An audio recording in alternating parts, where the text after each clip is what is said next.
그런데 이후 사건은 이상하게 흘러갑니다. 법무사 백 씨가 진술을 번복한 지 8일 뒤 검찰이 갑자기 백 씨를 변호사법 위반 혐의로 구속 기소합니다. 변호사도 아니면서 돈을 받고 법률 자문을 해줬다는 겁니다. 법무사 백 씨는 자신이 죄를 지은 건 맞지만 자신의 죄는 변호사법 위반이 아닌 모해 위증죄라고 항변했습니다. 그러나 검찰은 위증 혐의에 대해선 끝내 기소하지 않았습니다. 그럼 그때 이제 백 법무사의 그 위증에 대해서는 재판이나 이런 게 없었나요? 전혀 없었습니다. 왜 본인이 위증이라고 그렇게 주장하고 그랬는데? 근데 위증이라고 해서 모해 위증으로 자기를 처벌해달라고 그렇게 했다고 그러는데 예. 그럼에도 불구하고 그걸 무시하고 제 예. 추정인데 만일 모해 위증으로 이렇게 결단 나고 했으면 예.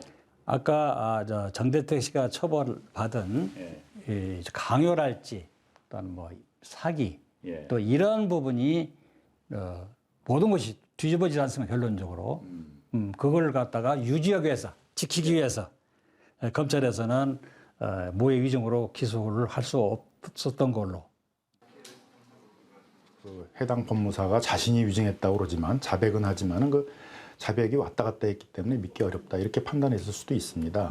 하지만은 상당히 큰 금액의 돈들이 오고 갔고 또 그거와 관련된 여러 가지 보강 증거가 있었기 때문에 본인이 내가 위증을 했다라고 자백하는 그런 사건에 있어서 그 자백이 신빙성이 없다고 그래서 불기소한 것은 조금 이례적이지 않았나. 아마도 이제 최 씨 측이 위증교사를 또 같이 처벌을 받아야 되기 때문에 그런 점도 고려하지 않았었을까 생각이 듭니다.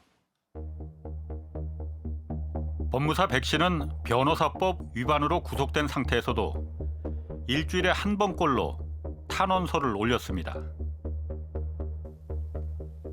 제가 돈을 받은 명목은 위증의 대가임이 자명합니다. 그러나 어쩐 일인지 검찰은 저를 모해 위증죄가 아닌 어정쩡한 변호사법 위반으로 구속하고 기소했습니다. 담당 검사를 찾아가 위증죄로 재판받게 해달라 요청까지 했으나 받아들여지지 않았습니다. 이유가 뭐겠습니까? 당시 이 사건은 한 일간지에 크게 보도되기도 했습니다. 피의자가 범죄를 자백하는데도 검사가 계속 무혐의 처분하는 이상한 사건이라는 내용이었습니다.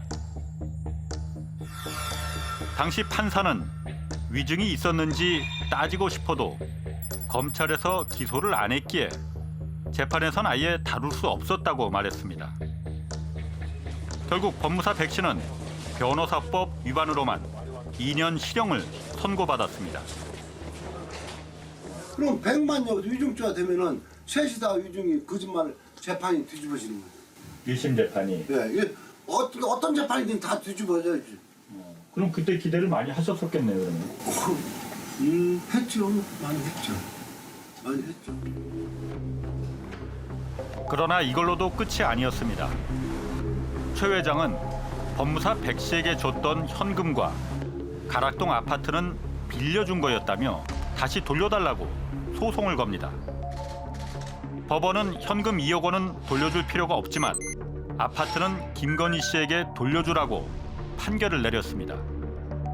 그런데 아파트는 이제 돌려받았고 현금 2억은 못 받으신 거네, 그러면. 돌려받질 못하셨네. 아마 걔가 재산이 없어가지고 예. 못 받은 거.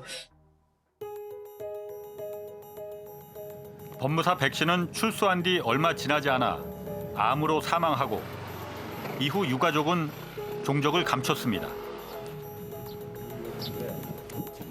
수소문 끝에 백 씨의 부인이 살고 있다는 평택의 한 연립주택 반지하 방을 찾았습니다.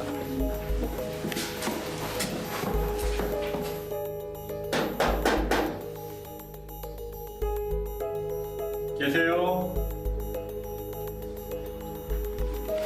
최근 언론에 사건이 오르내리면서 집에 들어오지 않는다고 합니다. 근데 요새는 안 보이셔. 요새는 네. 어디로 뭐 가신 거고? 그런 거는 모르는데 예. 안 보여. 맨날 법무사 백 씨의 부인은 가락동 아파트에서 쫓겨나기 전 김건희 씨에게 6천만 원을 받고 더 이상 문제를 일으키지 않겠다는 각서를 작성했습니다. 법무사 백 씨의 자백에도 불구하고 검찰은 왜 이 사건이 재판에 넘어가지 못하도록 했을까요? 허무했죠. 허무했어요. 뭔가 큰 그러니까 어떤 힘, 벽 이런 게 이런 있다는 걸 부딪히는 벽에 딱 부딪히는 것 같은 기분을 느꼈고.